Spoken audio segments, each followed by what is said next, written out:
Well, in America today, we are getting closer to fully exposing the greatest con and cover-up in the history of this country. It involves our banks, the Federal Reserve, our Congress, and, of course, you and me. First, though, think of the Fed as the godfather in this con. I'm going to make him an offer he can't refuse. Now, just go outside, enjoy yourself. The role of the godfather, played by former Fed Chief Alan Greenspan, who appeared before the Financial Crisis Inquiry Commission this morning, denying that he ever knew what he helped perpetrate.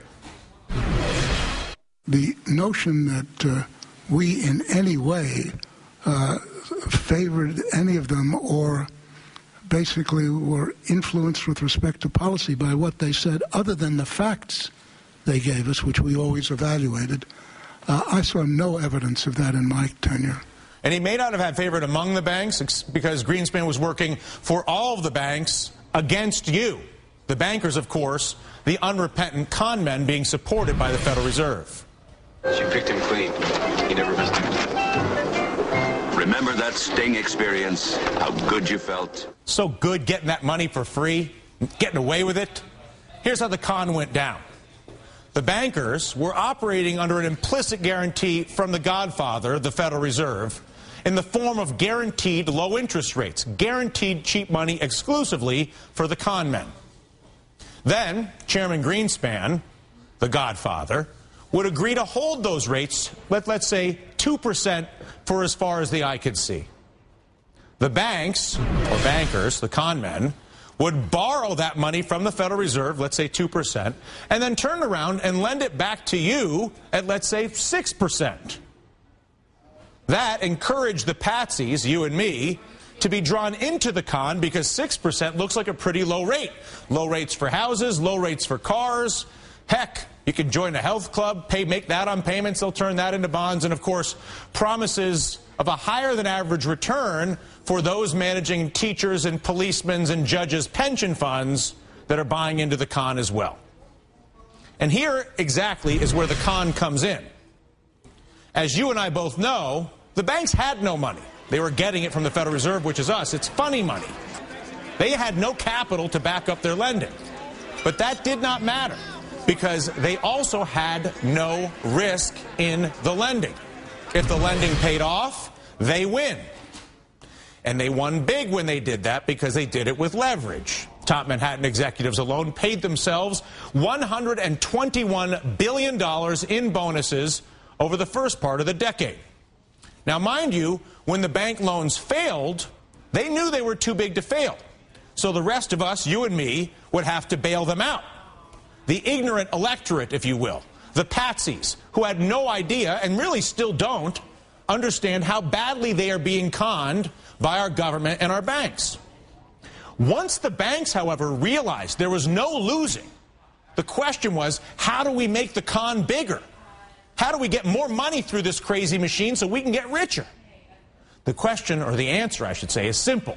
Make more loans, more credit card loans. Think of all the credit card applications that were sent to you over the past 10 years. More car loans. It's the reason General Motors went upside down. It wasn't the cars. It was because they were running a financing scheme. Home loans, you know the narrative. So the people most hurt by this con, the home buyers, the cops, the teachers, pensioners who were suckered in by the bait of low credit and high returns in exchange for buying worthless toxic assets manufactured by the bankers. That's why your pension fund was wiped out. That's why the interest rate on your savings to this day remains around zero. If you're a retiree, you know what I'm talking about. It's also why you're now drowning in a mortgage on a house that's worth far less than you owe because the bankers were happy to lend you money they did not have to drive up the price of that house because they knew the more loans the better, but no downside for them. So what's next? Higher taxes for us, higher interest rates for us to pay for the bailouts while our government that was theoretically elected by us refuses to recover the stolen money by the con men or fix the system that allows them to continue to perpetrate the con against you and me. The current financial reform legislation proposed by our government would give the godfather, the Federal Reserve in this case, even more power to regulate the game The con men, represented by the Wall Street bankers, of course, giving our Congress a cut of the action, $344 million so far lobbying against the bill, second only to health care. And we saw how well it worked out for special interest on health care. Home run. They got a guaranteed customer base with no reform. I'm sure the bankers will do pretty well as well. All this, of course, while assuring our lawmakers, many of whom do not even understand how the con works in the first place, that the financial crisis has been fixed, of course, with an infinite supply of your money. After all, just check out stocks over the past year. We are back over 10,000 on the Dow, thanks to that blank check from the Federal Reserve. So now, as we finally head towards Congress debating financial reform in our country, the question must be asked, does it make sense for our government to give more power to a Federal Reserve and banker con men who unrepentantly caused this crisis and make money at your expense on the pension side and on the credit side? That's the current plan. Give them more power. Joining us now, Congressman Alan Grayson, Democrat from Florida, who sponsored the audit the Fed bill with Ron Paul. Congressman, pleasure to see you again. And on the phone, Bill Fleckenstein, president of Fleckenstein Capital, and more importantly, author of Irrational Exuberance, The Greenspan Bubble. Bill does an exceptional job of explaining exactly how the godfather, Alan Greenspan, allowed the banks to perpetrate this con. And in fact, Bill profited rather handsomely betting against the con, knowing that it was a bubble. I know, Congressman Grayson, that you understand more or less everything that I just said and then some. And are likely more frustrated than I am at our Congress's unwillingness to actually acknowledge or understand the con or address it. Why do you think it has been so difficult and continues to be difficult for anybody in our Congress to really deal with this? Well, I have the benefit of having worked as an economist for 4 years before I was elected to Congress, and that does give me some insight into how all this works. I think a lot of people on Capitol Hill simply don't understand how this works the way you just described it. Clearly, they should be listening to your show. If you don't understand that the bank's incentive is to lend as much money as possible without any repercussions, because the only way they make money is with lots of lending or gambling, effectively, and everybody else's incentive is to try not to get screwed, and yet the Congress is feeding the money to those who have a directly adverse incentive. They make money by screwing over pensioners and borrowers, and our Congress is making that more possible, not less possible. How did we find ourselves in this situation? Well, I think the fundamental problem is campaign finance reform. I'm not trying to change the subject here, but I do want to point out that we wouldn't have this problem except for the fact that lobbyists hand out $5,000 checks. Bill, explain in the simplest sense why it is Alan Greenspan is so directly responsible for creating this con. Well, first of all, let me say, Dylan, yours was one of the most succinct explanations of the problem that I've heard, so that was quite a good send-up that you did. Because Greenspan is ultimately responsible because he was the one who put rates at a level that was too low and then refused, in the face of all evidence, to do anything to try to retard the potential for an asset bubble. He was in denial about the equity bubble and then turned around and created the the credit/housing bubble, and to this day refuses to accept any responsibility for it. When prices are held at an artificially too low of level, by putting too much money in the system, that money seeks its way out into other places, and and it will end up creating a bubble. And the more leverage used in the bubble, the more dangerous it becomes. Greenspan not only made the interest rates too low, he advocated the policies and he cheerled for the housing bubble. For instance, he made a speech where he tried to explain why housing could not possibly be a bubble.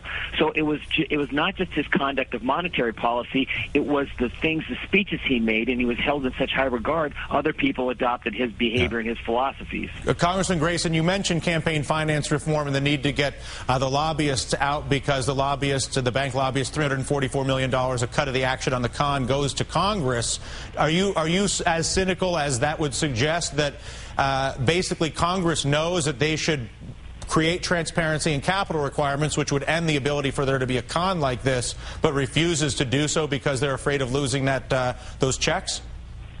I think it's worse than that, actually. We lived through an economic disaster, and now we're slowly recovering from it. We lost 20% of our national wealth in 18 months, the last 18 months of the Bush administration, and housing topped out 3.5 years ago, not just in Florida, but around the country, and nobody has been held responsible, not Alan Greenspan, not anybody else. In Japan, they have a way different solution to these kinds of problems.